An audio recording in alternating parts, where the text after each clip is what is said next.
This episode is brought to you by SD Sober Living. If you or someone you know needs a safe, supportive recovery home, then reach out to SD Sober Living at www.sdsoberliving.org or call 619-334-9869. That's 619-334-9869. Come get some fuck fentanyl and some San Diego recovery at SD Sober Living. Hey everyone, I want to take a moment to talk about something really important, mental health and addiction. If you or someone you know is struggling with mental health or drug addiction, especially if they're facing chronic relapses or have a history of bouncing in and out of treatment centers, I want to recommend Baja Rehab. Baja is a premier lockdown treatment center located just 45 minutes from the San Diego border in beautiful Mexico. I've had the opportunity to visit their facility, and I can tell you firsthand, it's not only stunning, but also equipped with everything needed for recovery. They offer comprehensive medical detox and have a dedicated team of drug counselors and specialized therapists. If you are ready to take the first step towards healing, call Shalom, the intake director, at 619-855-6368. That's 619-855-6368.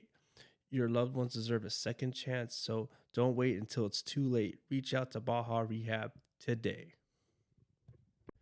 This is the Fuck Fentanyl guy letting you know if you or a loved one is injured in a motorcycle accident, then call 1-800-Lawtigers for a free case evaluation. We are available 24/7. That's 1-800-Lawtigers with over $1.5 billion recovered in verdicts and settlements. Nobody got your back more than Lawtigers. I'm just a long-haired son of a sinner, searching for new ways I can get gone. I'm a pedal to the highway.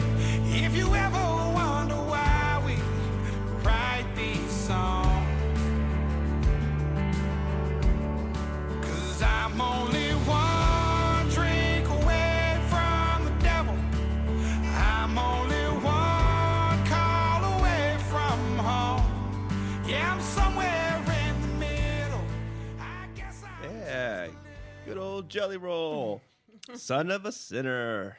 My name is Lisa Romero, and I am the Fuck Fentanyl guy. And we have a really special episode of the podcast. Ladies and gentlemen, here's my next guest, Ali. How you doing? Okay, good. Yeah, there you go. Yeah, my clapping. Yeah. How are you? I'm good. How are you? I'm good. I'm glad we got you on. I know it's taken a while. Took a while, but we got it. It's sometimes you gotta save those really those special little gems. Special ones, yeah. Yes. That's me. Yes. Special gem. Hell yes. Where'd you grow up? Oh, geez. Let's see. So, born in Boston, Massachusetts, originally. Oh, really? Yeah, I'm an East Coast girl. Wow. Boston. Go Red Sox. Sacks. No hating. And then I've relocated with my family to San Diego when I was like 10. Oh, so okay. I've basically been here forever. Okay, Yeah. that's why you don't have the accent. Nope, no accent. I have been told when I used to drink I had an accent. Oh, for real? Yeah. It comes back? Yeah. Oh, dude. Nice. Which I guess hopefully we'll never find out. Yeah, hopefully we will. If you all of a sudden start talking, Yeah. I'm like, hey. Right? If I have relapse, I Yeah. sound like a Boston, Like a Boston a person. Bostonian. Okay, cool. So you pretty much moved here at 10 and Yeah. stayed here since then? Yeah, been here the whole time. From North County. So Oh, North I've County. grown up like in the Encinitas area most of my life. Oh, cool. Mm-hmm. How was it like growing up in Encinitas? It's good. It's nice. I mean, it's a privileged area. Is to live it? in, you know? Is it really? I think so. It's nice. Things are very clean. And, my family was like upper middle class. Oh, okay. So, they did fairly well. I mean, I remember when I was younger, I remember very distinctly somewhere around the age like 11 or 12, like around the time when we relocated here. Like I didn't know what it meant as a kid, but like we definitely shot up and did well, you know? Oh, I like see. originally I remember my parents having like an apartment, Okay. and even when we were little, they like skipped out on an apartment rent to go to another one because they couldn't afford it. Uh, And then really? somewhere along the lines, my dad did really well in his business, and we Okay. went from like a used Volvo Yeah. to like brand new BMWs. Damn. Like both of them, right? And I didn't really understand what it was. I just was like, oh, we have a cool car. Yeah, It's like cool. Yeah, cool 11. stuff. Yeah. But not to blame anything like that, but I feel like that was the beginning of like the downfall Oh, is that for really? like is my that right? entire family. Really? Yeah. Yeah. Just, Because we didn't know it at the time. And I can incriminate him because he's deceased now, my dad. Oh, so it's all- okay, it's all good. Yeah, we could talk But, all about him now. Yeah, so my dad basically was an alcoholic and Okay. an addict, and never got help for it. And my parents ended up divorcing when I was like 20, maybe, I think. Okay. Because my dad was charged with 34 counts of investment fraud and overseas embezzlement of funds. Oh, is that how he was affording the Yes. lifestyle? And so we had this really nice lifestyle that we all of a sudden came into, and then somewhere around right towards the end of my college, which would have been like 2004, Okay. SCC like came in and like froze all the assets, Damn. repossessed houses, Oh. like because they had multiple houses at that point, like they had really come up. Yeah. They Damn, repossessed shit. Like good. the only Shit. thing that we kept was like whatever my mom had in her name. And luckily she was super smart, so like she made sure she had like one home in her name, right? And certain things. So That's like good. and Something. I remember the day because I'm not going to sugarcoat, I just was spoiled at that point, right? Yeah. And for I sure. was partying, I was like drinking, bottle service at fucking clubs. Like we were Whoa. down at like on Damn. Broadway downtown, Uh-huh. and that's still a thing. And we have to have tables. And Yeah. my dad was like that guy that he'd come party with me and my friends. Yeah. And it used to kind of annoy me, but all my friends thought it was super cool, right? Yeah, Because yeah, he'd yeah. like supply the coke. Like, I mean, we'd be doing lines everywhere, right? And it was Yeah. no big deal. So on one side, I had this parent that was like, no fucks giving, like, let's Yeah, party. I want let's to be party. a cool parent. Yeah. And then Cool my now. mom, who was like very old school, traditional Italian Catholic, Oh, I see. like, because my mom's Italian and Greek. And I like, see. we're dealing with like, if you were to meet the lady, she'll let you know that like she's leaving the earth with the same number of holes God gave her. Like she don't Oh, even have her God. ears pierced. Okay, Oh, my like God. so Yeah. the polarity was very confusing Yeah. as a kid. Yeah. That's funny. Yeah, but Very basically, different. so all of that got stripped pretty quickly. So we See. kind of like started low, went up really high, came back down somewhere middle, I see.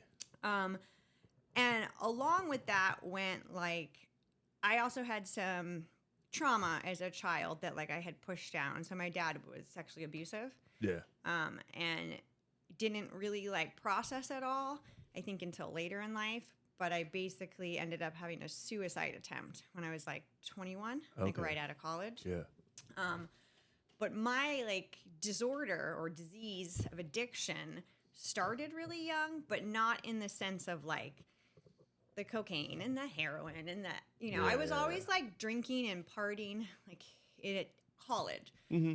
But I was a late bloomer in that regard. I was about to say that. It sounds like you were just. Yeah, I was a late bloomer because of like the influence of my mom. It Yeah. was like we went to church and we, like Damn. like okay. like special things where we had donuts at church. Like that was sugar. Like, that was a big deal. You know what I mean? Oh. Yeah, my mom was like Really? like all natural foods. Like God it was damn. right. So I didn't really get exposed to that world. People always think, I think because my storyline projected so fast Sure. that like, Absolutely. I ended up, Yeah, like yeah. smuggling heroin across the border like yeah. very quickly. Yeah. That people just assume that like, Yeah, I live that life. Yeah, you're shooting up at 12 years Right, old. but like I wasn't. I don't think my first time using like a hard drug was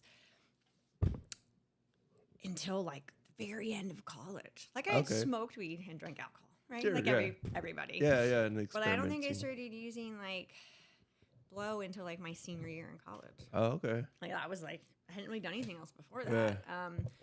And it was And that's kind of relatively popular. for sure. college. Like I went to USD, so it was a pretty popular drug Yeah, down there. yeah, yeah. Like it's a wealthy college. It's a Right. drug that people can afford Right, there, right, you know? right. So I hadn't had the privilege of discarding all the cheaper drugs that I ended up really liking. Well, you got to go to SDSU. Yeah, I ended up there partying for sure. I was like, the parties here are better. But yeah, no, it escalated quickly. But my addiction, I had it for forever. It just took a different form. So like I sometimes feel like my story was a little flip flop from other people's, and it was hard for me to relate, which is probably why I came in and out of the rooms for so long.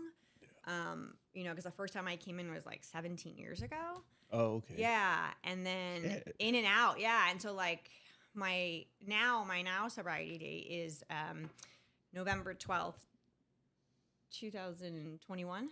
Hell yeah. Yeah, so I'll have 4 years this November. This November? Yeah. Oh my fucking I God. know. Here. You get one more.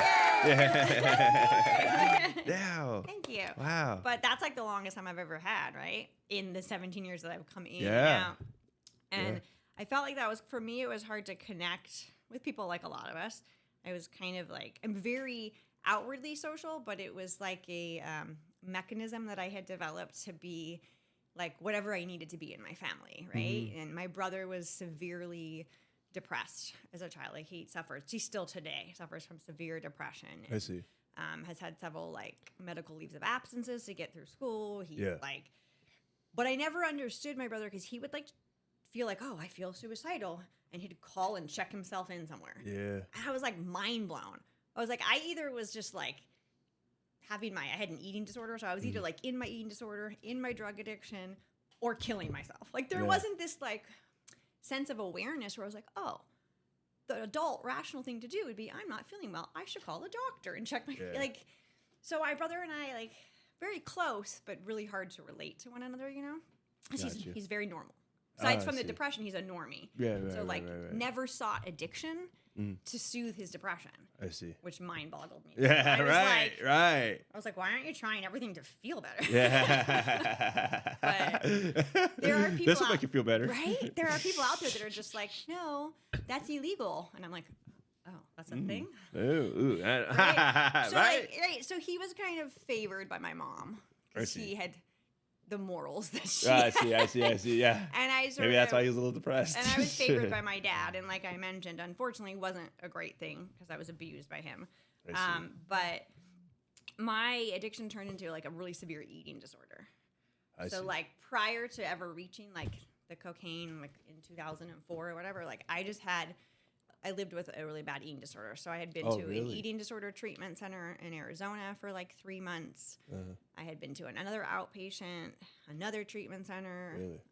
Yeah. So I had a big like, I was originally anorexic and was hospitalized. Oh, shit. I was a compulsive exerciser, which is hilarious because I don't think I've exercised in 4 years now. But so you were just I used to be. What was it? That's like a lot of like cardio or a lot of No, it was just tons of cardio, and then it eventually, when I found my drugs was like when I tried to kill myself fully just off of my like eating disorder and like probably trauma that I hadn't processed, right?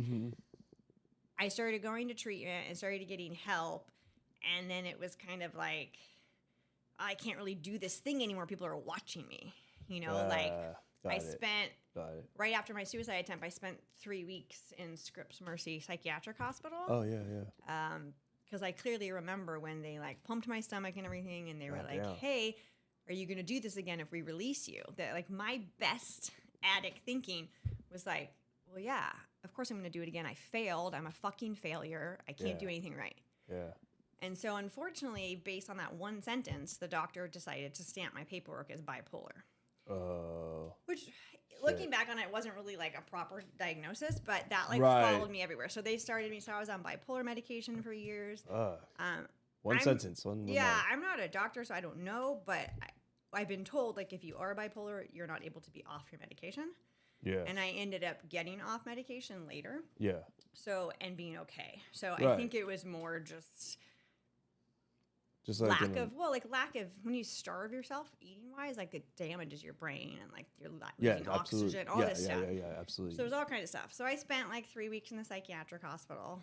God damn. Yeah, Seriously? like all doped up on drugs I shouldn't really be on. Yeah, bro, of Right. course. But like in the psychiatric hospital, I was like trying to do yoga and trying to like because they wouldn't let me exercise. Like I was really Really? yeah, like trying to jog in place and then like the saddest yeah, it's funny, but then like the saddest part for me was like the woman in the like not stall the cell next to me because Yeah, I call it a cell, yeah, right? the cell, yeah. She had like these padded walls because I guess she kept like throwing herself against the wall because she Yeah. literally was mentally disturbed. Right. And when it came time for them to like let me go, they're like, "You don't really need to be here." I was so scared because like the saddest part for me was that when I arrived in the psychiatric hospital, that was the happiest I had ever been. Really? Because my family life was so like I told you, like the government had seized stuff. My parents were like in the middle of a divorce. My dad had been cheating, keeping like who knows how many hookers in town on the payroll. On the right, Every like single one of them. yeah, it was bad. Porn all over the computers. Like it was not a great, and Right. so it was like this escape, you know. And I see. I didn't want to leave, and so I started throwing myself against the wall because I was like, they're keeping that crazy lady here. I'm going to do what she does. I see. And then they did. They kept me. Yeah. But this one woman in the psych hospital like caught on to me, and I want to say she saved my life, though, Really? because she was like, "You're not crazy," Mhm. you know. Yeah. She was yeah. like, "You have an eating disorder. I've been watching you," and that was the first time anyone like called me out on my addiction. And I was see. like so fucking mad. I was like, I "How see. dare you?" Yeah, you called her out. You know. And she's the one that like put me on like she'd been watching me because since I was being forced to eat, I would throw up after I was eating now. 'Cause we adapt, right? Right, yeah. And so they put me like on a 30-minute watch where it was like, okay, hey, you have to sit here with your food for 30 minutes. Really? And I wasn't allowed to like do the yoga I was trying to do. No, and I was yeah. and so I started No exercising? Yeah, so all of a sudden I was like, this is starting to become miserable. I don't want to be here. I see. And I so see. they talked to my parents and they had said that I needed to go to a eating disorder treatment center. Oh, shit. Yeah, like I couldn't go home. I had to go straight there. They're like, she's going to die. She needs to go straight there. Okay. So people packed my shit up, which Yeah. I hated because I have OCD. And I was like, nobody can touch my things. No, yeah, of course But not. they packed my and they shipped me off to Arizona for 3 months, right? Holy shit. So after doing that, then I like relapsed, had to go to an outpatient program in Orange County. Mm-hmm. And then part of like the process of healing from the anorexia was like the body kind of like holds on to some weight for a while. Like as you start to eat normally again, Right, yeah, you're your going to gain weight. body's so scared that you're going to starve it that it stores calories it doesn't need to be storing. So there's it takes like Oh, a really? solid year to kind of level out, right? Oh, I didn't know that. And so, I mean, in my brain, I was horrifically fat. I'm sure I just was I'm normal. pretty sure you're normal. But I'm pretty sure. My brain was like, I can't be around anyone that knows me. Yeah. And so I did a geographical location. And I changed and I moved to Seattle. Oh, God, really? Didn't know anybody in Seattle except for one girl from my treatment center. Yeah. Moved to Seattle, slept in my car for 2 weeks. Fuck. Yeah. Really? Yeah. Then finally, this girl was like, convinced her mom to let me like come stay with him. And then Wow. eventually I found like an apartment. Yeah. Got a job as like a nanny. Worked in a coffee shop, Seattle. Worked in coffee shop. Oh, yeah. That's all you do there. Seattle's coffee. Coffee town. Yeah. And I think I stayed there for like a year or two. I can't. Oh, that's pretty- Maybe a year and a half. Yeah. And then the weather got to Yeah, me. was it depressing? Yeah, mostly because I would sit out. At this point, you know, I'm like chain smoking cigarettes and stuff. Fuck and yeah. I'm sitting on the porch, drinking coffee, Uh-huh. chain smoking, Yeah. watching these insane people jogging in the rain. Really? And I was They like, jog in the rain over yeah, there? cool, because it's always raining. So I guess they're you used either to it. don't jog or you jog in the rain. Yeah. And I was like, these are not my people. No, yeah, they're not my people either. And so like I packed up I don't my wanna shit. get sick. Yeah, I packed up my shit. I gave the people a rent check for the following month because I was bailing on them to Mm-hmm. like, hey, here's rent, and I just drove like 23 hours home. You know? Fuck, seriously? Yeah. Just out of yeah, whim? just out of the blue. I was like, I'm done. Fuck. Just decided to move. That's But awesome. like, I say this because like when I look back at like the underlying causes of my addiction, like you see these things once you get sober that you like. When I was driving back, right, there was a snowstorm so bad right around Oregon that like you couldn't see in front of you, so you had to like follow the shit. other cars. Yeah. Basically, at this point, the only cars on in the middle of the morning were truck drivers. Right, So I'm following usually. behind them, and all the truck drivers decide it's unsafe, so they pull over. And then you can't see anything, so I had to pull over, right? yeah. And like I was just so, I think some of it was from trauma as a child, being over sexualized as a child. Like I didn't have like the correct like danger radar or whatever, you know, like. And so I pull over with these truckers, and my best thinking is like, I'm just gonna go hang out with some truckers at 2:00 in the morning. Oh, like no flex giving, right? Like it's totally safe. Yeah. And I'm probably flirting with them because I was overly flirtatious because of like the trauma I had endured. Right. It just is how it came out until like I healed it. Yeah. Luckily, the one truck driver was like really sweet and had like daughters or whatever. Yeah. He was like, "Hun," he was like, "You can't be out here doing this," you know. He's like, they're not all great people, you know, and like, no, I've known a couple, right? And it was just more, and so he was really nice, and he got me a cup of coffee, and I sat like in his car, like unscathed, right? But like things just never dawned on me like that. I just was like, I think it was like I was so broken from trauma. I had been a part of it that like it wasn't that like I wanted to be hurt, but I just didn't care. Yeah. You know, it was like I was like, okay. Fuck it, maybe I'll get just raped. Accepted it. Whatever. Like it was just like that was like the sadness of it, right? Right. So then, while I was in Seattle, my cousin, or maybe it was San Francisco. I think it was in San Francisco briefly before Seattle. But my cousin had a party, and that was the time when I had my first line of coke. Really. Yeah. Right, and I loved it. Right? Loved it. Instantly wanted more. Yeah. But I only got a couple lines, you know, like he wouldn't let me have too much. He was my older cousin. Oh, I see. So I come back home from my excursion to Seattle. Yeah. I'm at home, kind of unhappy with my life again. Yeah. And then that same cousin comes to visit. Okay. Right? And we just have like the party to end all parties. Just four of us. It's just my cousin, his best friend's girlfriend. Yeah. In my mom's house. My mom was always traveling. She was never home. Okay. You know, my brother's off at, I think he was living in Colorado at this point. I see. So it was like through a rager. Coke, Xanax, Vicodin, alcohol, weed. Like we just, everything we could do to get fucked up. Did it all. And when I first realized that there was something definitely wrong with me drug-wise, was all the drugs were gone. Yeah. And everyone was like, okay. And I was like, no, we have to go get more. Oh. Like, first time, I remember this was like one of the first times out the bat, like doing tons of drugs at one time. I see. I was like, we need more. And so, like, I like get my cousin. They're all ready to pass out. I'm like, no. I get my cousin, you know, and we like get in my car. Actually, I think it was in my mom's Beamer at the time, the one that didn't get repossessed. Yeah. And we drive to the dealer. He introduces me to the dealer. Yeah. We drive back. I do like $2,000 of damage to the car because I run it into like the side bearing on the way back. Shit. I get out. We're doing our drugs. Then like we want to go to the beach. So we walk to the beach. We go down the stairs to the beach, which wasn't that far of a walk from my house in Encinitas. And I fall down the stairs at the end and break my wrist. Oh, shit. But like I'm so messed up that I just like put some tongue depressors on it, wrap an ace bandage on it, and we keep partying. I love that. I'm like, let's keep going. Yeah. You know?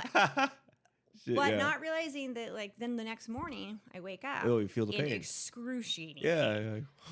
And like being a really good people pleaser that I was, I didn't want to wake anybody up and bother anybody because that was also. Well, that's very nice of you. Thank you. So I get in the BMW that's like damaged. I drive myself to the ER, and like I'm convinced that I'm smooth as hell. I'm like, there's no way they know that I'm like still high. Oh, I'm sure they fucking knew. In a damaged car. I'm sure they knew. Broke but the wrist. They do their job and they like put me back together, and then. My cousin wakes up and they call me, where are you? In a panic, are you okay? And I tell them, so they drive down to meet me. And I remember my cousin gets me. And at the time, like, and this is where, like, when we're using and partying, we think family and friends are friends, you know, and you don't see, like, real motive sometimes. Like, they just wanted whatever pain meds I had gotten prescribed. I don't think they really gave a shit, honestly. Yeah. And my cousin was like, I got in the car and he goes, hey, I know you're not feeling well. I have the thing that's going to fix you. And this was like, I think this was this moment in my life, Luis, where like, I wish I had had the skills to make a different choice, and I Oh, I was powerless Right. against like the addiction, right? Right. Because he takes the Coke and he puts a line on my cast, and he's like, "This will make you feel better."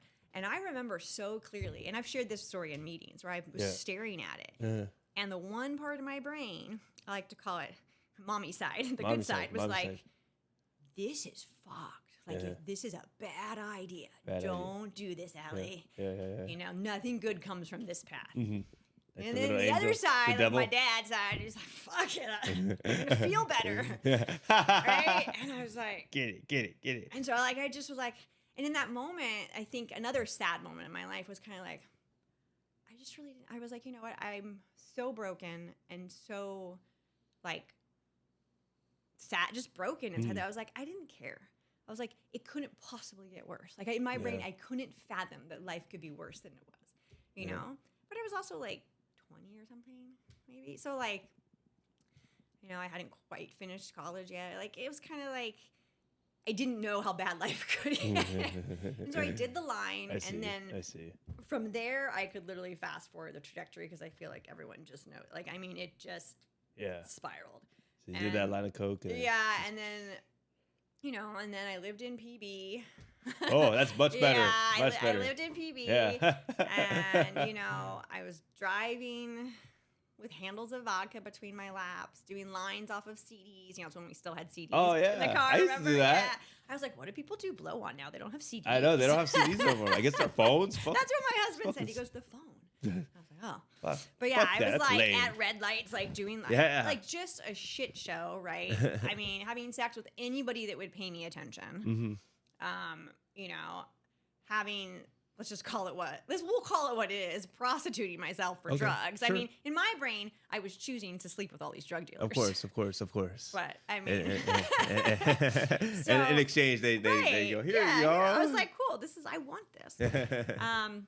Cheating on like every boyfriend I had because until finally I figured out I should make the drug dealer my boyfriend. Oh, Right? there we go. There's a solution right there. Right? I was always trying to find the right And they'll be solution. very loyal to you. Oh, absolutely. They yes. will be. And honestly, I don't think I really cared as long as they kept supplying drugs. Yeah. Right? I didn't care. Just give me my shit. Like, yeah. I mean, I was just a disaster. And Yeah. like it really speaks to the progression of the disease to come like from where I came from, right? Yeah. To like end up, and then at one point I don't even remember how, but I think I know what it was. We were out of blow and I was doing some Molly with some guy somewhere, and we had nothing left, and so he took me to some bonfire party with a guy that was like his family. I won't mention them, but they were big in like meth manufacturing. Oh, nice. And yeah, Like Breaking Bad. yeah, kind of. And they had this big acres of land. Yeah. And we went to this bonfire there, and they put out. I wanted Coke so bad, and we were all out of it. And he puts out this line of something that looked like I had never seen meth before in my life. Looked like Coke. I was like, cool. Yeah. And my friend I was with was like, I'm going to the bathroom. Don't do that. And then he turned to the meth dealer, son, so the new meth dealer, and he goes, don't let her do any of that. I'll be right back. Right? And this guy was so smooth. He knew exactly what to say to me. He turned to me and he goes, so you just let a guy tell you what to do? Ooh. And it was like on. I was like, no. No. So I did like You're independent. Yeah, I did the fattest caterpillar line. I mean, like I had never done math. Yeah. And then I just was in love. Right? So then I ended up like leaving the guy I was with to go live with him for like 3 months. Oh, the son of meth dealer. Yeah, to live with him for like 3 months, and it was a really bad situation. Like that was how quickly. I mean, that was probably in a matter of a couple like years that I went from like just doing coke recreationally, Right, bars and stuff. Mm-hmm. You know, like, well, I broke my arm the first time I used it. But Yeah, I remember. then I like just a couple years, and then I was like living with big time meth dealer. Yeah, you know, yeah. like 7, 12 rifles, guns on the walls. Fuck. Like, if you moved around when you weren't supposed to, you might be shot because he was so far gone. Like, he was the tweaker Fuck. that that we make fun of. The ones that like people that don't do drugs think all tweakers are like, but they're Yeah. not. He was that tweaker. Like he was so far gone. He was shooting at random things out in the acreage. Oh my God. He would be up for like 14 days straight and then comatose for like 5 days and not wake up. Yeah. And yeah. like if you woke him up, and then he'd like punch you when you woke him up. I got punched so many times because he was so disoriented. No shit. Why did I wake him up? You would ask, because I needed drugs. Yeah, hey, give me drugs, dude. And you know, he was really good at what he did. Like, Yeah. he basically said I could have as many drugs as I wanted Okay. for free when I was there with him. Okay. If I wanted to take drugs away, I had to pay for them. Oh, So it kept me like right. confined. Absolutely. To him. Like I just never left.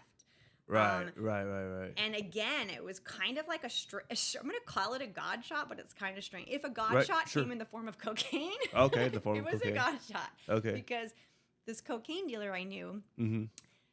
I had started sleeping with him a Okay. few times that I left the meth dealer's house. Yeah. And he had started to see, like, you know, my skin was changing. I was dropping weight. He was kind of like, yeah, he said that. and he was like, hey, you're way too pretty to be fucking like doing this to yourself. Oh, okay. And so he says to me, he goes, come and stay with me Yeah. for 2 weeks. Yeah.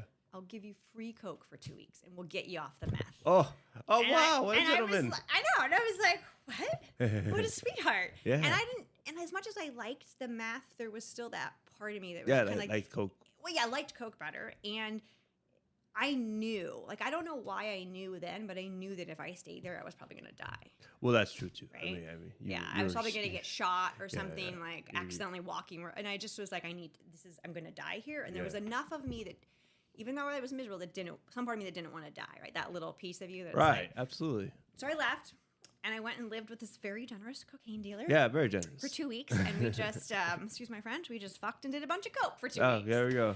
And There we go. never really thought about meth again. And that was like, Oh, really? at the time, my brief little 3-month stint with meth. Yeah. Now I say it's because I never smoked it or shot it. I was only snorting it. And so like I okay. kind of just moved on. Just Moved fine. on. I see. I see. And then we keep progressing. And then comes when I started getting into the oxys. Oh. Right? It was that time period. Oh. What was it? It was in what time period was that? It was right before it was a few years before they made the Oxy 80s like unsmokable. I don't know if you remember that time. It was a time period where I do remember. yeah, we were all smoking them like crazy. I've only done it once. Okay. But I do remember this. We were all smoking them like crazy. And, you know, I think you could get them for like $40 a pill. Damn, 40 yeah, bucks? expensive. Or you could buy them Really? in bulk. Yeah. Fuck. So like, they were expensive back then. I thought my buddy paid like $5 for that Yeah, shit. no. The 80 milligram ones were different. That's what he gave me. Well, so it was because I'm talking about there was a shift. Yeah, you could get them for cheaper before, and then there was like a shift where they stopped making them. So I they see. got rid of the time release coating or something. I don't know. Mm-hmm. Because when we got them, there were the green pills. You'd suck off the time release coating, Yeah. right? Yeah. And like smoke them. And then I'm not a chemist, so I don't know. They did something to the pill where you could no longer smoke them. Oh. Like it just like disintegrated or that kind of when you tried. Wow. And that was when the price went up. So they I became like see. $40-$50 a pill. I for one see. pill. Because they know that you need Yeah. more. Because people were willing to pay whatever.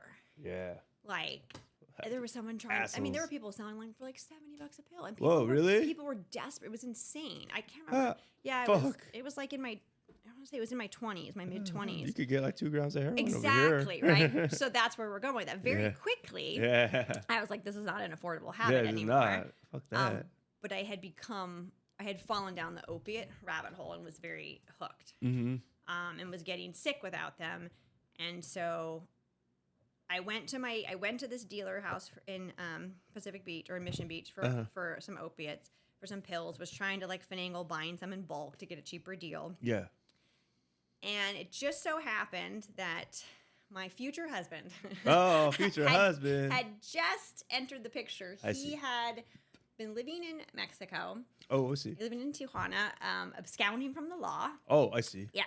And he decided he wanted to return to the States. Oh, okay. So he, true story, I don't know how he did it, snuck back across the border underneath a car or a van.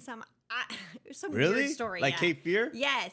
Came back to the States. Fuck. And I walked into my dealer's house, and there he was on the couch, and I was like, in love, right? Love at first sight. And then he tells me this story, and his story is, I was absconding from the law, but I want to do things right now, so I'm coming back to turn myself in and fix my life, which I just was like, oh. Well, wait a minute. If he really wanted to do that, he would have turned himself in at the border. Right. Now, that's a rational, sober thought, Luis. Yeah. I was like, you know, and then I thought he was so fascinating because he was in my dealer's house who only dealt with, he only dealt in opiates, like, but not heroin. He only did an oxy. That's what he was an oxy dealer. For Xanax, things like that. And here's this guy sitting on the couch.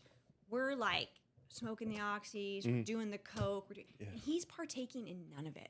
Oh, I see. We're drinking. He doesn't want any of it. No. He doesn't drink. And I was like, wow, this is amazing. I think I'm in love, right? Look, needless to say, I didn't know that the reason he wasn't partaking in it anymore is because he was too good for the rest of us, and he only shot heroin. Oh, like, right? He was an elitist. He was a heroin elitist. Like, he didn't want anything else. If he couldn't shoot it, you know. Mm-mm. So we get involved. 3 weeks later, we got married in Vegas. 3 weeks later, after meeting him? Yes. We got married in Vegas. And you knew that he was he was a heroin dealer. A heroin dealer? You know, he lived in Mexico, and he snuck in, like, Cape Fear. And he hadn't taken care of any of his legal stuff yet, but it was like love. And basically what we were were two very, very broken children, right? Right. You know, he came from a family of, like, 6 children. Kind of grew up in a trailer park from Vista his whole life. Oh, no shit. Like, his parents were alcoholics and addicts. Yeah. I mean, there's so many stories I could tell you about him. Yeah, but for sure. It's he could my probably story. he could do his own podcast. But like, you know, the one I can say is, like, I know that he ended up on that trajectory because he's like, the 2 older siblings were in an apartment. The 4 younger ones got abandoned in a hotel. Yeah. And, like, mom just left them there and didn't come back. Didn't want them anymore, or couldn't. She was in her own addiction. Yeah. Dad didn't want them, but he came by and would drop off food occasionally. I see. But, like, I remember him telling me stories, like, you know, he was there and, like, they had 1 box of cereal for a week for the 4 kids in the hotel. Wow. You know, like, and so basically an aunt or uncle came in and took the other 2 kids before CPS was going to get involved. But it was like, I can't take 4, you 2. And they were about, I want to say my husband was about 12 at the time. Yeah. And his older brother was 13. He was like, that's an age that they didn't want. They're like, you guys are on your own. Sorry. Right. And so they ended up going to live with their older siblings. Okay. But eventually they didn't want them there anymore either. Yeah. And around that time, I want to say my husband was 14 and his brother was 15. So his brother was old enough, I think, to either emancipate himself. I'm not fully sure how that worked. Yeah. But he went and he got a job and was able to do what he needed to do. Yeah. And my husband just fell in that area where, like, can't get emancipated, can't. And so he was taken in by the street gangs in Vista. And that was basically his entire life. Yeah. So it was all he knew. He'd been in and out of juvie, in and out of jail, right? And I, coming from my upbringing, knew nothing about that life. Oh, for sure. And for sure. Thought that, like, I just thought, like, oh, this poor soul, this poor. I'm going to save him. Oh yeah, you're gonna save like, save a we were gonna save. Yeah, we were gonna save each other. And he was so broken and had such mommy issues, right? That I was gonna be his savior. Oh, for sure. For sure. And I wasn't ever gonna do heroin. And we had he was never going to give it to me. It was never going to happen. So it's okay for him to do it. I was going to smoke my oxys. He was going to do his heroin. We were going to live happily ever after. Firm boundaries, I'm sure. And then 5 weeks after the wedding, I was pregnant. Yeah. I had one question. Just one. So he was able to legally get married while he was on the run? There was no, like, sort of... You know... I know that he, at some point in this process, he did. That was no issue. It eventually caught up to him because after we were married, he legally got married. I don't think they do a background. Like a background of any sort. Anybody can get married. Yeah. You can be a fucking mass murderer. I think and you'd be wanted for murder. I'm not a lawyer, so and still be legally married. Like, hey, it's legit. Yeah, that's a totally different, I think, legal ballgame. If I'm wrong, someone can correct I was just kind of curious. I never thought of it It's before. weird, right? Right. Yeah, so we got married, then I got pregnant. And in that very short, like 5 weeks, I had ended up doing heroin. Right? They had stopped making the oxys, like I told you, in a way that could be smokable. Yeah. So I started smoking heroin. Then I got a bronchitis infection in my chest. Oh, I had that too. Yeah. I can't smoke. Horrible. Can't smoke it. So I couldn't smoke it. And so luckily, I'm dating the heroin of all heroin addicts that's been doing it since they were like 10 and knew everything, right? And so he was like, oh, you draw up a shot, you break off the needle, you can snort it. I was like, what? Oh, Carlito. Yeah, never knew that. Yeah, of course. So then I was snorting them. Oh, nice. Then I got a sinus infection. And your body's kind of telling you something so here. Like if you're looking back, like God was like, I'm trying to help you here as much as I can, my child, but like there's only so much I can do. Always... You know, and so I'm trying to snort it. It's falling out of my nose. Right, I can't do it. nothing. I'm in tears. I'm gonna be sick. And so my husband agrees. Okay, I'm gonna shoot you up this one time to get you well. Just one. Right, and I didn't even know how to shoot up. Right, so I I'm did like it for you. closing my eyes, sticking my arm out, like okay, honey, I can't look. It's gonna be a little pinch. Right. Be fast. Well, anyone that's ever shot anything up knows that like that's the end of the story. Yeah. I mean, it's fucking like case closed. I fell in love. And in that time period, somewhere in that time period, we had also decided it was a great time to have a baby, like on purpose. Oh. Yeah. It wasn't like an accident. It was like, I'm going to take... You ready for a baby? Oh, yeah. Ready. Because we were going to fix our lives by having a child and giving it the life and the love that we never had. This was what our broken brains thought, right? Like, no need to heal ourselves. We're just going to give the child what it needs. Oh, right? I see. While shooting heroin. While it just didn't. heroin. I think in our brains we were like, well, when we have a baby, we'll stop. Yeah, I see. Like, you know what I mean? Like that's your way of starting over. Yes, that was our very sad way of fixing our lives. Right. So I'm here to tell you, it didn't work. No, I can't believe it. I can't believe Damn it. It doesn't work. Don't do it. Yeah. So Can't shoot up heroin and raise kids? No. Fuck, dude. Well, so that's how that went. Was to answer your question about like, how is he here, my husband, in the States, getting married? Yeah. Like, aren't they finding him yet? Well, right, of course. Eventually, what happened was, because I was gonna have a baby, like we needed more work. Like we weren't making enough money just selling the heroin, right? Because we were using too much of our own product. Because now he had himself and me to keep a habit up to, right? I see. So also I had to go like through all the medical stuff to get on methadone, right? Because I'm pregnant, and right, I went to a doctor and was somewhat informed not to stop shooting heroin immediately unless I wanted to like have miscarriage. Right. And so we got on a methadone clinic. Wean off of it. And that doctor was absolutely right, and I'm thankful for his suggestion. However, in my addict brain, what I heard was, "Don't stop shooting heroin." Don't stop. It's bad. I mean, so I got on the methadone, but I continued to also shoot heroin. Sure. I probably shot the heroin for the first 2 trimesters. Oh no shit. Yeah. I mean, not like, definitely decreased from what I had done before. Like sometimes I would be only on methadone for 4 days, and then sometimes it was like, but sporadic. Like I just couldn't, right. Because my husband was sitting there like shooting up in the living room all the time in our one bedroom, and I was like, dude, okay, keep that in the bathroom. Like I'm really trying. And so in that time, he took another job. I see. Like. And I think so. He's a welder also by trade, and so he took like a welding job. Oh, good. White, good. However, he was actually getting payment and like a check, like a. So I didn't even think about that. Yeah, you're right. So that you can stay hidden from people forever if you're not working above the working table. A job. So you got a job, and of course. Did he not think about that? I don't know. We were fucking stupid. We were like 27. I don't know. I think he thought I'd been in here for like all this time already, and they just forgot about him. They completely forgot about him. They don't care anymore. Yeah, they don't care anymore. So of course I'm at home, pregnant, like out to here. I'm probably like, I want to say I'm like 7 months pregnant at this point, and the police show up while he's at work. They knock on the door and explain the situation.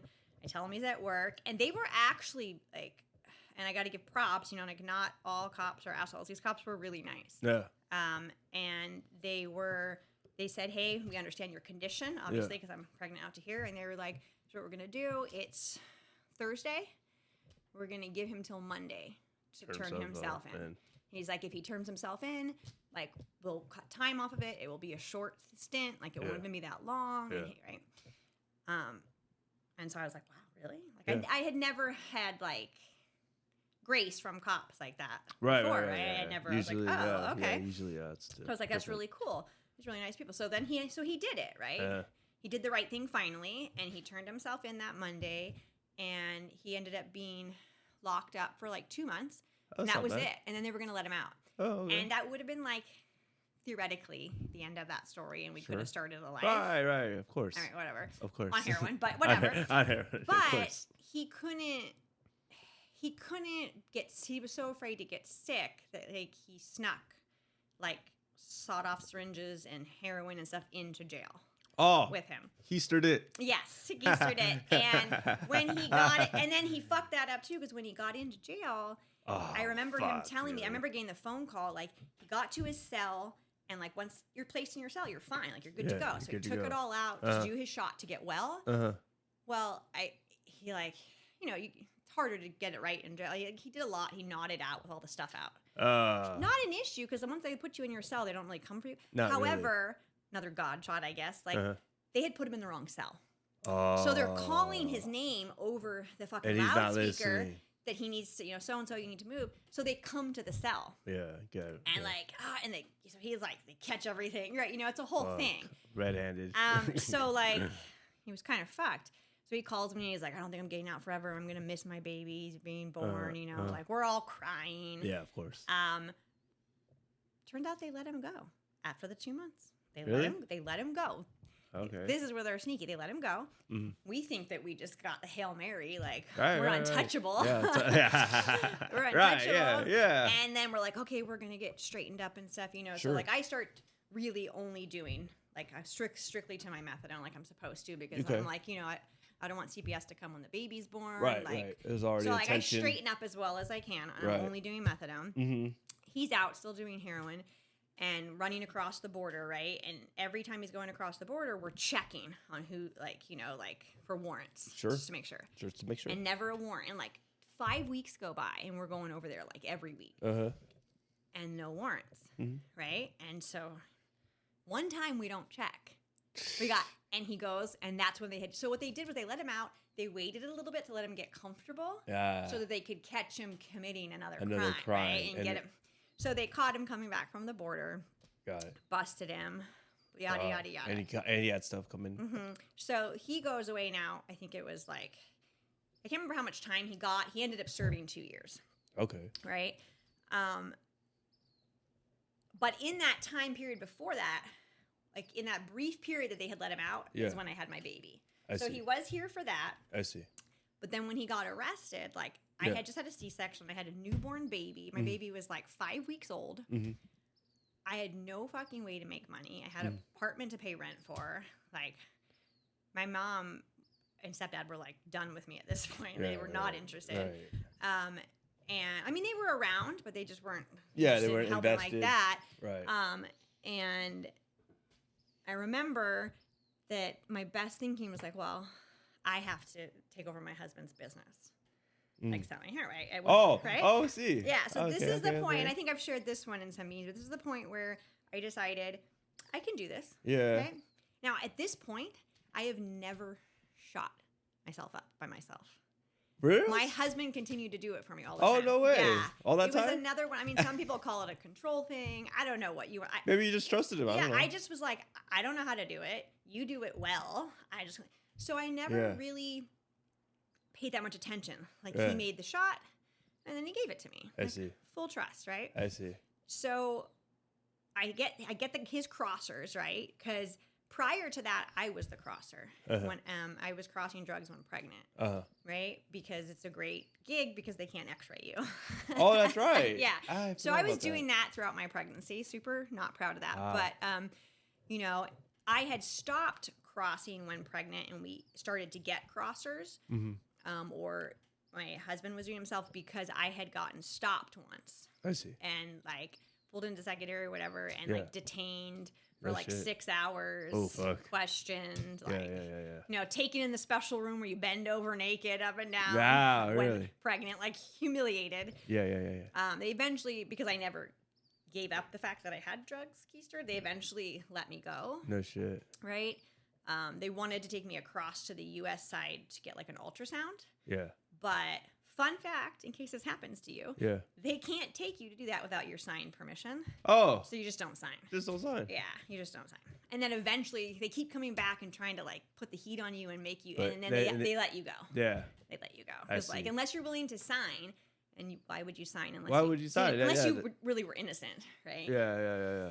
But yeah, So so yeah, as long as you don't sign, they can't right, do shit. yeah. And I was such a cocky shit back then too that I was like, oh, well, I'll sign it if you guarantee that once I'm back on U.S. soil and you ultrasound and you find nothing, that I get to walk straight from the hospital. And they said, well, no, that's not how it works. We have to bring you back across the border to Yeah. do paperwork. And I was like, no, not Nope. signing.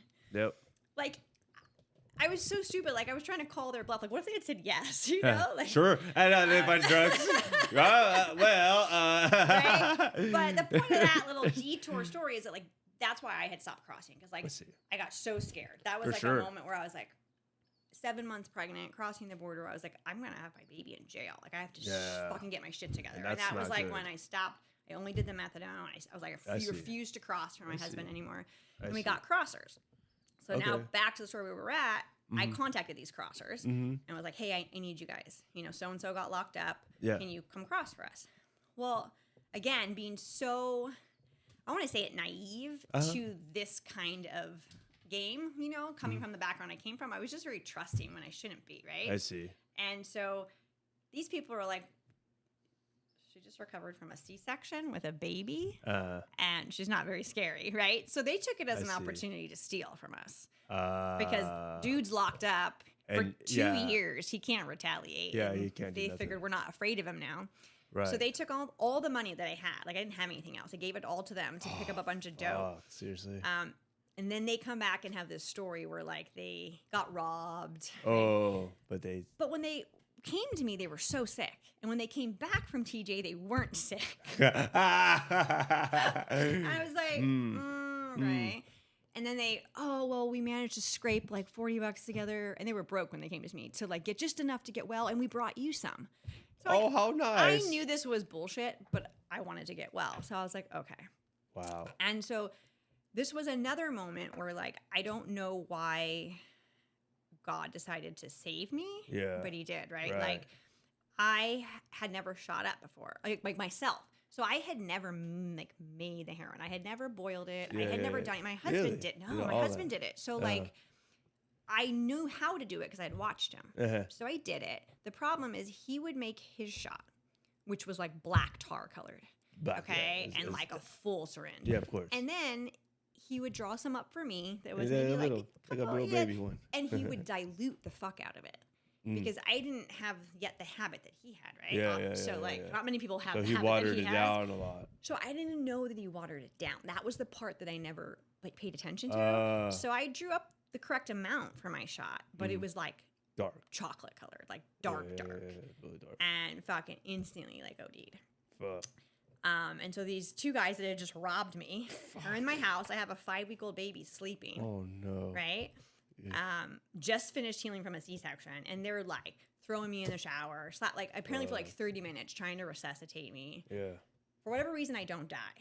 Yeah. Right? I come to, and they're just like, "You're a crazy bitch. We're out of here. Like, dude, Wow. we're out." Yeah. And they leave. So like I. Not only like I not even like get my drugs to get well just got wasted Yeah, right because yeah, I yeah, OD'd. Like they stole all my money. I was Yeah. like, what?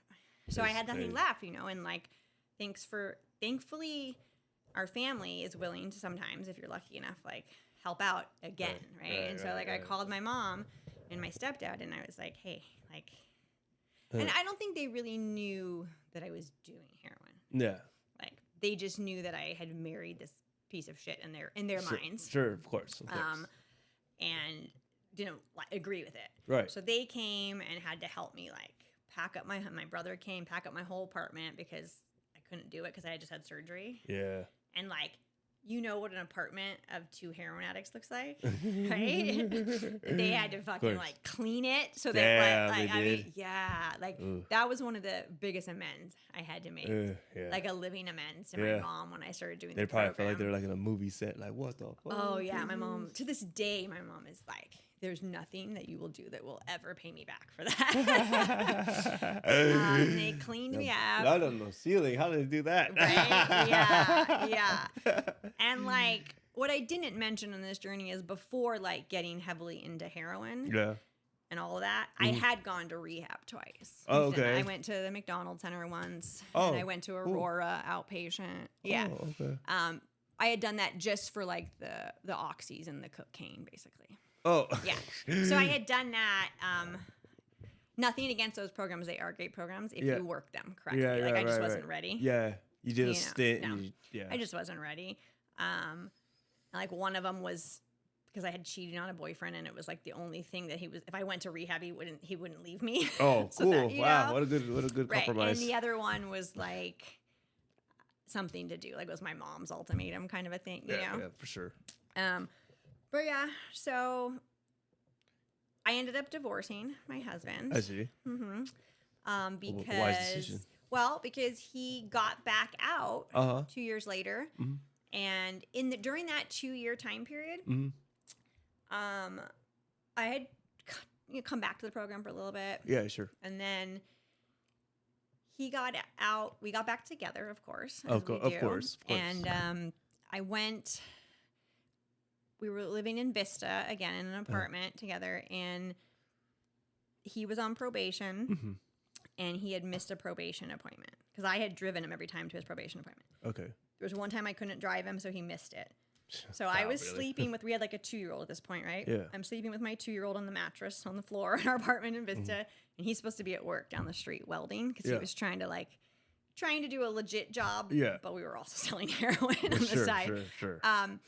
And like we were trying our best to do better. Right. And he came home on his lunch break to like shoot up. Uh-huh. And I was sleeping with the baby, didn't know. Mm-hmm. But because he had told me he had gone to his probation appointment, that his friend drove him, but he didn't go. I see. And so what happens when you see. don't show up? They come looking for you. Ah, you're so Wow, I smart. can't believe that. Wow, what a crazy system. I know. So they came looking for him, so they pounded on the door, Yeah. and I'm all disoriented. I'd been sleeping, and they're like, open up, Vista Sheriff Department. And I'm like, okay, hold on a second. That's my best response. Yeah. And they're like, no. So they kicked the fucking door down. Because I had just woken up and I wanted to like pick up my kid, you know, and like, because this wasn't the first time I had this happen. So I know when they come, like you stay where you are. Right. So like if your kid's on that side, they don't let you go get it. Like, hey, you stay there, no one's moving. So I knew that was going to happen, unfortunately, because I had done this enough that I wanted my kid in my arms. I see. And so like I went up to get him, and so they kick the door down, they come in. I don't even know why they're here, because I'm like, my husband's guns drawn, like the whole Wow, thing. okay. He's in the bathroom shooting up. Ah, I see. He doesn't hear nothing. Well, no, he hears them come in, and this is right before the time that I divorced him, because I remember being, and he's not a bad person. I have love for my ex-husband, Sure. he's just in his disease, but like Sure. your kid and wife are out here, and your best thinking is to crawl through the fucking bathroom window and leave us there. Of course. Run away. I was like, okay, this is the love of my life fleeing out. Just fleeing. And like he couldn't fit through the window, and they catch him. And it was He couldn't fit in the little window. It's a whole thing, and like there's like they were pretty brutal with him. I mean, I don't know, I didn't see it on the videos, but there was like blood all over the fucking like they weren't nice to him about it. And I mean, in fairness, he was trying to escape. Like I don't know the details. He of course claiming police brutality. Like I'm like, I don't know, you were crawling through a window, dude. He was a victim. He was for sure a victim. Like you were crawling through a window. Yeah. While you're pregnant, Right, while your wife and your her newly babies. born I'm like, kid. Yeah. So I feel like maybe. And the one, it turns out later that the one cop that came, he had like 4 kids. So like this was very personal to him, and he working in Vista saw this all the fucking time, Right. So they arrest him. They arrest me eventually after a long debate. Sure. I had told them I wasn't on any drugs, but they found my lock box of methadone. I see. And there's not a great stigma attached to methadone. So Right. they were like, oh, I thought you weren't on drugs. I was like, I'm not. This is a legal prescription. I see. And, you know, granted, I'm not going to get into legality. I think that that's not okay. That is a legal prescription and you shouldn't be treated that way. However, Right. let's break it down really. I was also lying because I was on other drugs. Oh, I mean, that wasn't a good cover, I guess. Right? I mean, so like there's a couple parts there. I got what I deserved. Sure. So they arrested me, and that was when my kid went to CPS for the first time. I see. Yeah. So they took my kid to CPS, and again, only by like the grace of my super loving family, they were able to, like, unheard in CPS history, get him back. Like, he literally went in on a Thursday night. Like, by the time they processed him, it was probably like 11 o'clock at night. Yeah. And my mom got him out of CPS end of day Friday. Really? Yeah. Like a whole case shut? Like, she went down to, well, like, they take him down to, like, the Polinsky Center, right? She went down there and got there at the moment the doors opened, waited all day. They told her, like, it's impossible. He's going to be here till the weekend. Yeah. And, like, if you met my mom, she don't take no for an answer. And she waited there. She did all the paperwork, got approved as a guard. Like, she just fucking was out. And so I have a lot of gratitude because my kid ended up only spending one night there. One night. Which is pretty. But I will say the sad thing about it, and is that the kids that get caught in the crossfires, that one night was enough. I don't know what happened there, that he was fully potty trained when he went in, came out wetting himself. Whoa. Yeah. Really? Came back out, like, wetting himself. Aw. Like, still, they needed a diaper at night again. Like, Really? because my kid had, and I remember it broke my heart. My kid was like co-sleeper. He slept with me all night. Like, he had never slept alone. He had never slept alone. I know mean, a couple people that do that. And part of that is that, like, we were super broke. We slept on a mattress on the floor. I Like, see. what was I going to buy a crib for the baby? Even if I wanted to, it was like not in the cards. Right. And so, yeah, he had never slept, like, away from my skin. I see. And So when they that put them really there, it's not that they're mean to them. I just heard that they cry themselves to sleep. You know, there's too many babies. Right. So he got a little, whatever you want to call, traumatized from, yeah. And that was enough to, like, snap me out of it, I think, at the moment. And I thought that was the end. So, like, I divorced him. Yeah. I had to do a 52-week parenting class. I had to attend I had to do, like, I was on informal probation because I had caught a child endangerment felony. Yeah. It got dropped to a misdemeanor because it was see. my first offense. I see. Along with, like, the under the influence and possession and everything. But so I had a child endangerment misdemeanor. And I ended up, what was I going to say? Oh, I ended up having to come to the program, like, finally be like, okay, I surrender. Okay. And I mean it. Like, in that moment, I was 100% done. Right. And that's just the tricky part about this disease. Like, I was so done. And I came to the program and I met some of the people that we know from years ago that I named. And I really did the thing. Like, I got a sponsor because I had never done that really before. Like, I got a sponsor. More invested. Yeah. I mean, I had a sponsor once before, but title. Yeah. I got a sponsor. I did my steps. Most of them I, like, was really involved. I mean, I still didn't think I was an alcoholic. I was just a drug addict. Oh, right? gotcha. Like, I was better than you guys. Like, oh, you can drink. Yeah. Totally. No, I mean, I wasn't drinking because of the program, but I didn't identify. Like, I wouldn't identify as an alcoholic. I see. So, like, I say that I was completely surrendering and working the program, and I did the steps, and I had an HNI panel, and I fucking had the commitments everywhere. I mean, it was like my entire life, right?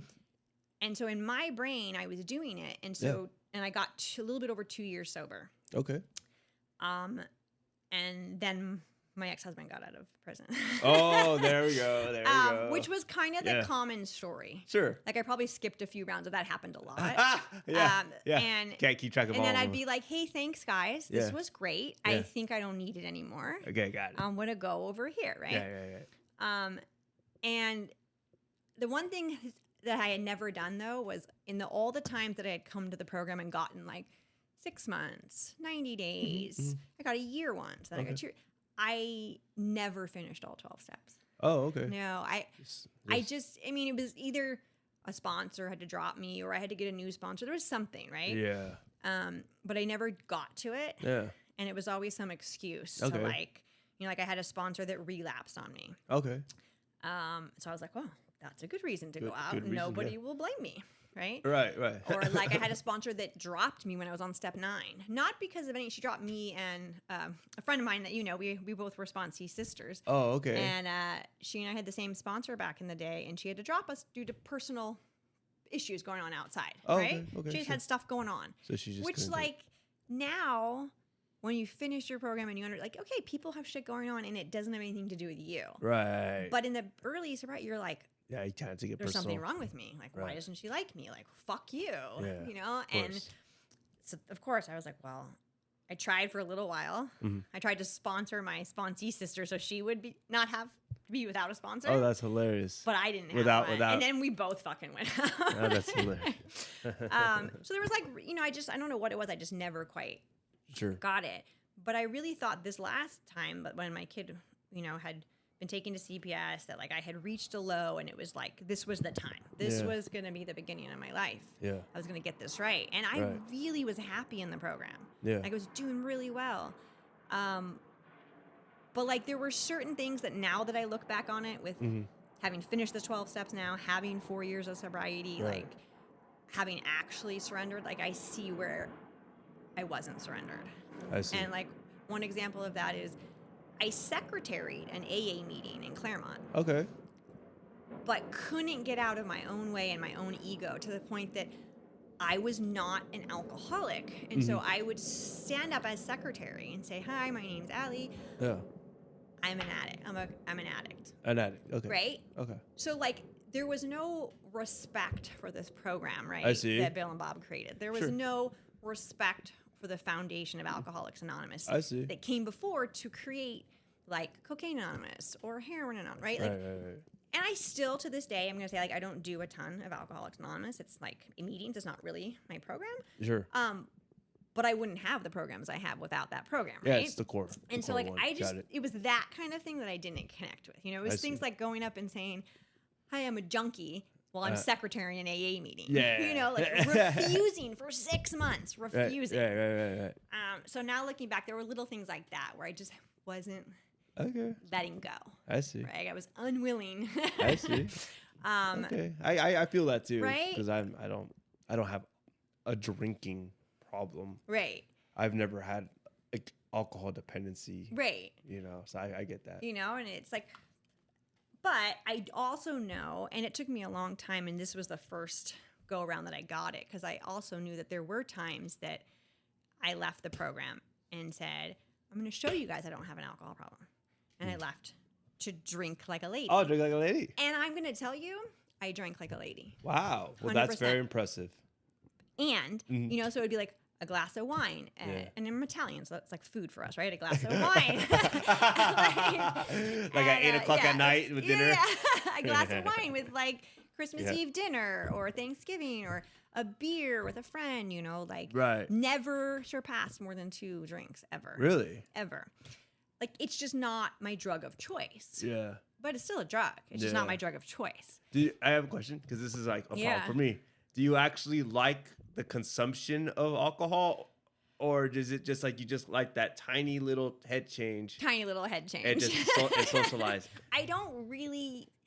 There's very little alcohol I actually like the taste of. Right. Because that's always I been my know thing. that I drank a shit ton when I was high on cocaine. Oh, for sure. Because you're Like the balance. The of it, balancing But act. like at a certain point, and I drank in my 20s to socially fit in because I think I always Yeah. felt socially awkward and I didn't for sure. really like feel like alcohol's I a ever great, fit alcohol's a great in. thing to socially Yeah.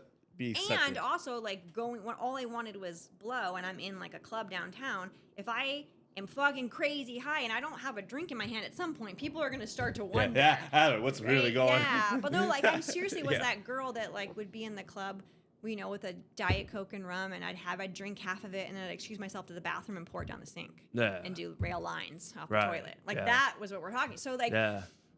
I had to be fucked up enough to start drinking enough. I see. And so like. Got it. I did. I went and I drank like a lady. And Yeah.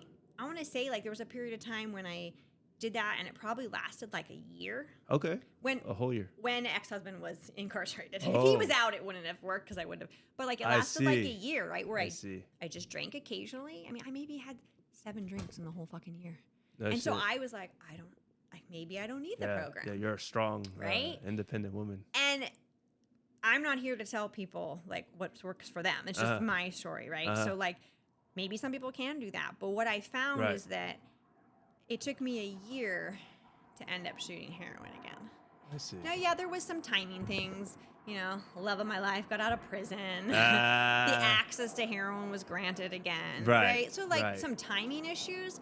Had that not happened, would I have gone on for 5 more years drinking? Likely, maybe. Right. Like, I don't know. But I know eventually, like you said, I don't drink because... If I drink because I'm like, oh, I really like the taste of wine. Right. I'd be like, you know, it'd be like eating like a really good fucking steak. Right. But because I Right. drink because I don't usually just go, I want to drink. It's like I'm having a bad day. I want to get out of my head. I want to feel different. Right. And I'll take this because it's legal. Right. And it's not going to get me into trouble. So my Right. brain tells me, right? Absolutely, yeah. Like I did the same thing with like gummies. You know, like when I first came back to the program this time, I think, and when I met my current husband, right, who's also one of us in the program, Right. I think our first quote unquote date or hangout, I was on 2 gummies. Oh, really? Because I was like, they're legal and I don't have a problem with them. Oh, okay. But like I was coming back to the rooms wanting to get sober, still like disillusioned. I'm like, I'm going to eat gummies and get sober. Oh, you're talking about the weed gummies. The weed yeah. gummies. Oh, okay. For a like, second, I was like, oh, you really like those the candy that much? No, yeah, No, yeah. okay. No, I was never like I never really liked smoking weed, but I liked like ingesting weed. Yeah, I think ingesting weed's way better. I love smoking it when I was a kid, but after a while, it's like I think all the fucking stuff. bong hits. Yeah, God, yeah, those are yeah, brutal. yeah. After a while, I think my lungs just started to feel it. Yeah. And so And you're all coughing like a newcomer. Yeah, right. But and so like it took me a while to get it this time around. Yeah, but what was it? What was the final? Well, briefly, but before I came back this time and got close to 4 years, like right before returning to the program, I had another incident with my ex. So my ex-husband, we were divorced, but we didn't actually I divorced him because CPS strongly suggested it would be a good idea, right? Strongly suggested. Yeah. And I didn't want to lose my baby, and that was way more important at the time. Of course. So like I kind of divorced him legally, on paper. legally distance yourself. From but then like we were always together no matter what still. And like so we went on and off for like 10 years almost together. Oh wow, like, yeah. So quite a bit of history. You know, he goes into jail or prison. Yeah. I got arrested the one time I got arrested twice. Mm-hmm. One of them I got really close to going to Las Colinas. I was like dressed out, you know, carrying my stuff in line to go to the bus, and then they were like, and then my brother came through and like bailed me out. Wow, holy shit. Yeah. So I never actually did any prison time. I was supposed to do a year for my child endangerment charge, but I got bailed out. And so I did the probation. But he and I would go back and forth. He went in frequently, and then like I see.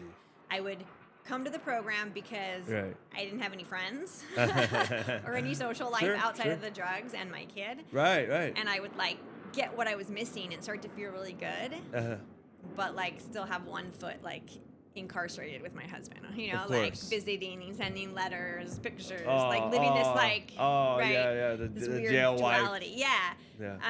So, sure. But we were divorced, and so you know it progressed and got worse because along with that, you know, like I ended up like eventually sleeping with somebody else, and then that caused problems, and the whole thing just sort of erupted. Right.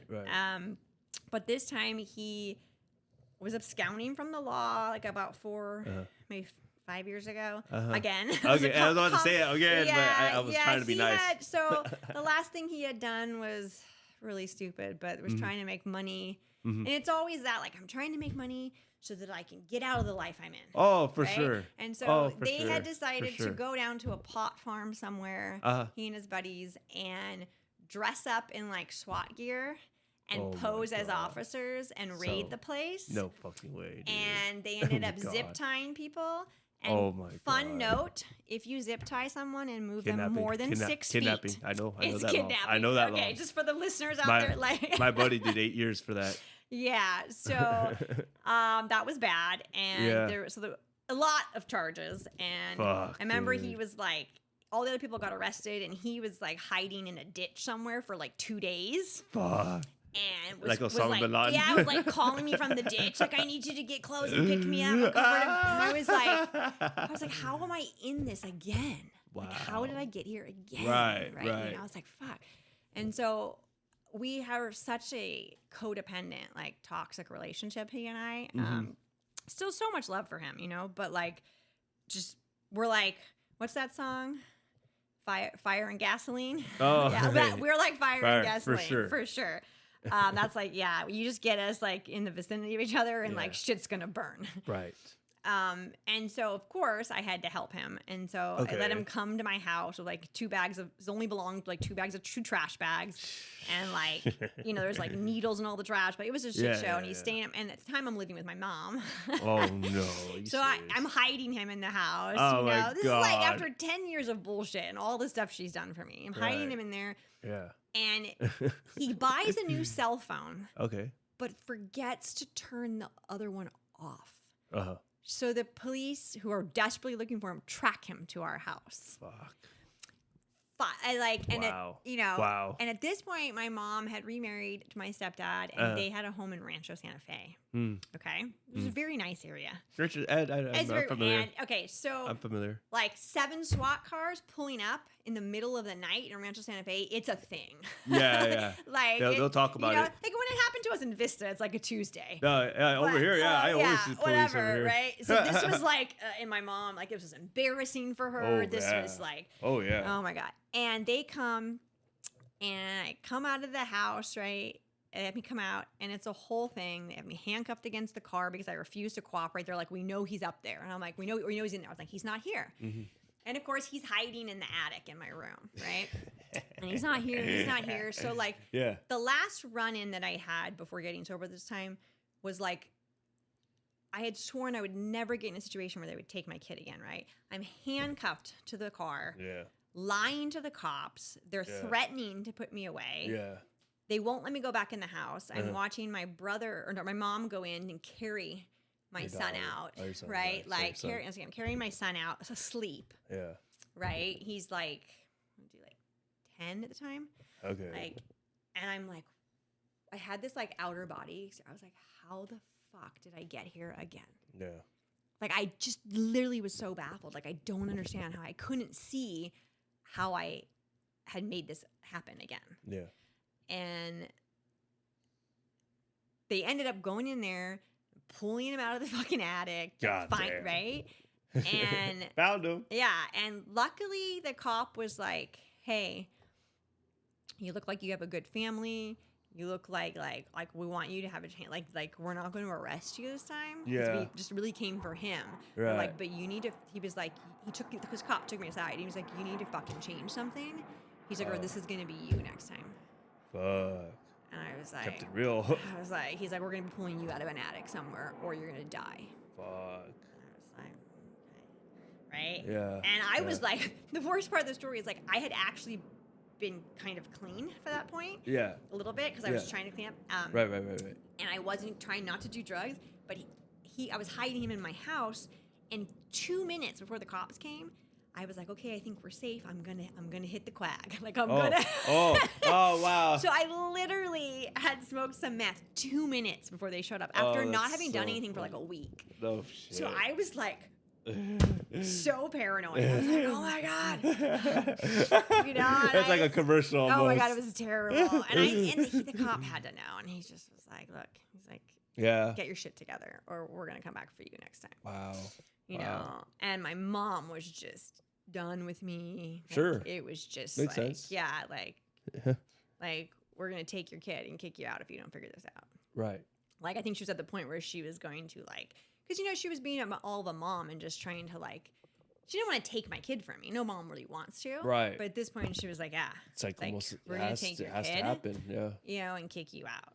And so I was like, fuck, I don't have any place to go. Yeah, right. And more than that, I just had, like, a moment of desperation where I was like, I said this wouldn't happen again, and it's happening again. Yes. So I need something. So I came back to the rooms, and I was mostly willing. I want to say, like, 80%.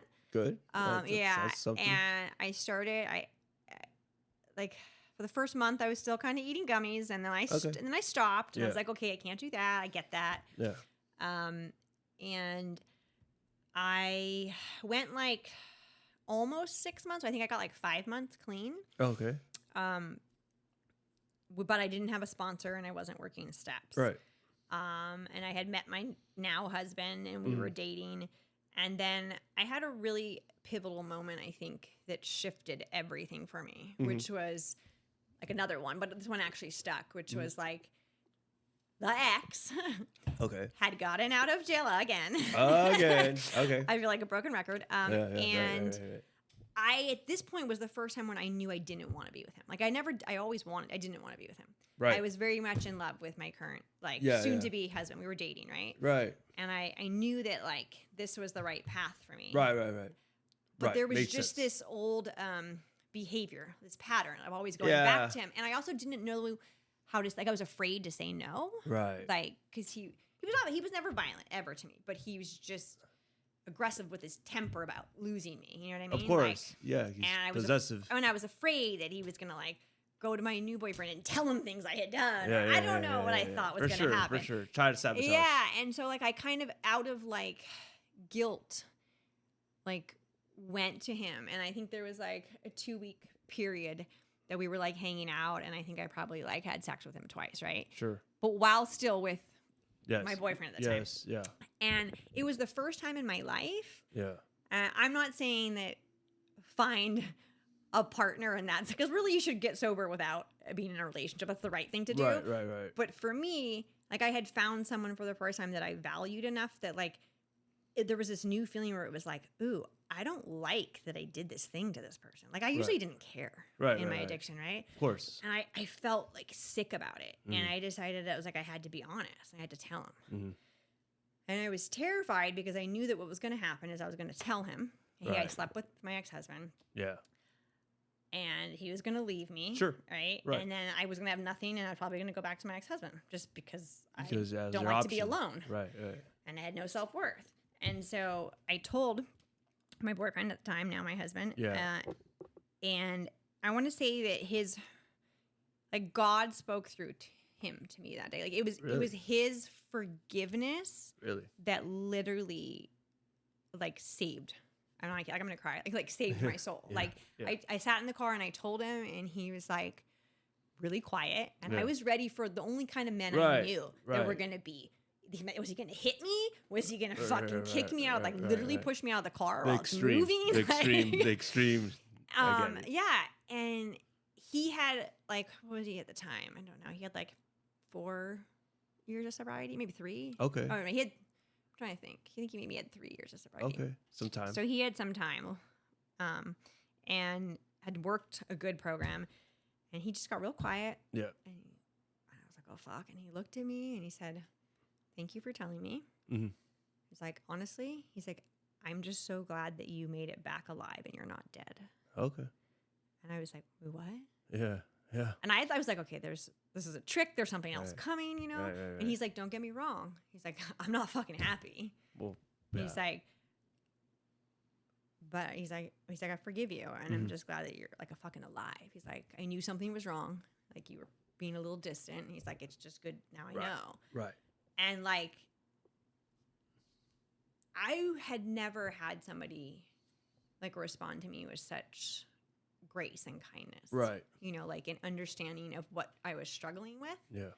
And it for sure was my addiction's last attempt to like sabotage shit, right? Of course. And it usually always worked. And I finally found someone that was like, no, like your life is more important. Like we're going to fucking get through this together. Right. And I'm going to say, like, it was in that moment that something changed in me. Like, somebody else thought I was worth saving. Right. You know? And so for, like, a moment, I was like, maybe I am. And I went back and I decided, I was like, hey, I'm going to find a sponsor, you know? Okay. And I still didn't trust women. I like a lot of us do. So I asked a really good older guy in the program that I've known for, like, 17 years if he'd sponsor me. Okay. And his response also kind of another step in restoring my faith in men. Yeah. Right? You're going to remember, like, I'm coming from being sexually abused by my own father. Sure. So, like, I had a long way of road to be restored in men to go. Absolutely. And I asked this guy, and his response was, like, so obvious, but just mind-blowing. He's like, I need to ask my girlfriend at the time, now they're married, but I had to ask my girlfriend how she feels about it. And if she's okay with it, I can do it. Oh, okay. And I was just like, like pretty young girl wants you to sponsor. Don't you just Yeah, say yeah, yes? right. You always say yes. You always say yes. And it was like all of a sudden I was like, God was showing me like these little bits of integrity Sure. in these men that like Yeah. I didn't know really existed in people. Right. And so he went and asked his now wife, Yeah. and she said, yeah, it was fine because she had known me for a while. Known me, I knew him better. Yeah. So he sponsored me for a week. I see. And throughout that week, he planted seeds, being like, hey, your story seems like you really should talk to my girlfriend. I think she'd be really good for you. Sure. And He was finally, kinda, I like, agreed to giving meet you a with warm her. handoff? Yeah. Agreed to meet with her for one meeting. And I met her at a coffee shop in Claremont. And we sat down and we talked. We ended up talking for 3 hours. Okay. I ended up in tears. And I was like, oh my God, will you sponsor me? Yeah. And so then I finally got the woman sponsor that I needed. Nice. And she has been really great for me. She does the step work the really annoying BBA way. Oh. So the Big Book Awakening. Oh, If you're- okay. it's very in depth. I've heard of this. Yeah, it's very lengthy. It's I see. I think I don't know. Sometimes I'm like, it might not be the best way to do your steps the first time Sure. because it takes a long time to get through them. I see. But like for where I was at, it was definitely what I needed. I see. It was like that deeper level of step see. 4 that was missing for I me. see. And I finally finished all 12 steps with her Nice. after like a 17-year attempt to do this, right? Hey, he made it though. Yeah, and the guy that I had cheated on, he Yes. and I got married. Yeah. Right? You know him very I know well. him. I know him. And we've been married over 2 years now. Really? Has it been that long? Yeah, isn't that Holy crazy? shit. It's coming up on 2.5. Holy Fuck it. Yeah. fuck, dude. Yeah. Wow. That went by quick. Yeah. And I finally started sponsoring women again, which was also like a huge thing for me. Oh, like for sure. I didn't want to sponsor. I had nothing to offer anybody. Like we all think, right?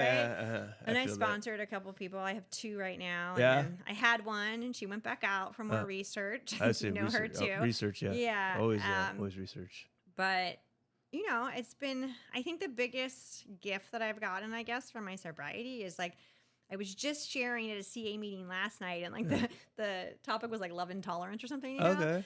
And I was like, I had gone to the dog park, right? And some guy got in my face because his dog was attacking my dog. And I still think I was in the right, but I didn't the program has taught me how to handle things, you know, like, okay, just like walk away. Like I don't need to engage. Like it doesn't always have to be a fight, right? Sure. And in this moment, like I wasn't in spirituality. I see. wasn't All right. in. You're ready. You're ready. And I kind of was like, I'm going to explain to you why you're a fucking asshole. You Yeah, know? for sure. And there were some choice words exchanged. And Yeah. the dude kind of was puffing up and threatening me also. So I was like, okay. Fuck, seriously? And so I didn't handle it as gracefully as I would have liked. Mm-hmm. Right. And so I was sharing at the meeting about that. And I was like, the interesting thing though is that what the program is giving me is that like, it's not that I'm like, oh, fuck, I should have done that differently. Mm-hmm. Like, that was always my thinking before. Like, I fucked this up. I should have done it differently. I'm a piece of shit. I might as well just fucking use. Right? And now it's more like the actual surrender of acceptance of that, like, everything is happening the way it's supposed to happen. And it's not me in control of it, right? So, like, yeah, this incident happened. And maybe I didn't respond with as much love and tolerance as I could have to this douchebag. But if I didn't have that experience, this was like literally just yesterday, if I didn't have that experience, I wouldn't be able to know that I want to do it differently. Mm-hmm. You know what I mean? And like, I've learned that like, when I'm in like love and tolerance or like acceptance or in God's will, like, generally speaking, I behave in a certain way and then I don't carry it with me the rest of the day. Like I did this, it was like a 3-minute conversation where I was like, I'm going to fucking do this, you know? Yeah. And I carried that with me. I retold the story 3 times at the meeting. I shared about it at the meeting. I retold it to my husband in the car who was there and witnessed it. Right? Like, and I just kept carrying that shit with me all day. Right. And then like, I was like, fuck, when I'm like, in gratitude, like when I start my day, you know, like with a gratitude list, when I'm like working with my sponsees, when like I'm in God's will, when like I'm doing the things the program has taught me, I don't behave that way. Yeah. And I don't carry it with me. Like that was like the biggest thing I think that transformed for me, if that makes sense. No, it does. It does like, make sense. You know, like, I don't know. And then I'm pretty much just grateful that I wake up alive every day. Yeah. Because some of the shit that I've been Absolutely. through, you know, like Absolutely. like sometimes I'm just like, it's amazing I wasn't trafficked. Some of the situations I put myself in, you know, Absolutely. like I'm amazing I didn't end up in a fucking like attic of a trucker in Oregon, you know, like, In pieces. like, you know, like what's that movie with Christina Ricci where she's all chained up? Oh my God. Yeah. Like I put myself in situations where like that would have not been a surprising outcome. Right. You know, but instead I get to be here, you know, Oh, yeah. doing this podcast Fuck with you, yeah. which is Fuck cool. yeah. Hell yeah. Yeah. Well, I don't know. Is there anything else you want to know? Oh shit. Well, we're probably gonna do a follow up eventually one day. Oh yeah. I think that'll be fun. But I really appreciate you coming on. Yeah, here. no worries. I think you're one of my, like, honestly, you're one of my Aw, favorites. You're so amazing. I love seeing you. Thank Yeah, you. you and your husband. I love Thank you guys you. so much. You guys are awesome. I'm And glad I could do this finally. Yeah, It fuck took us yeah. a while. It took us a while. But we are here. We're here. Thank you so much for coming on. You're welcome. Do I get more applause? Oh yeah, here. Yeah, there. One more. I love that. You have the most. The most applause is. I love that little button. I want one. I want one like so I can press it for myself. Right. All right. Well, thank you so much, Luis. Yes, thank you. All right. Goodbye, everybody.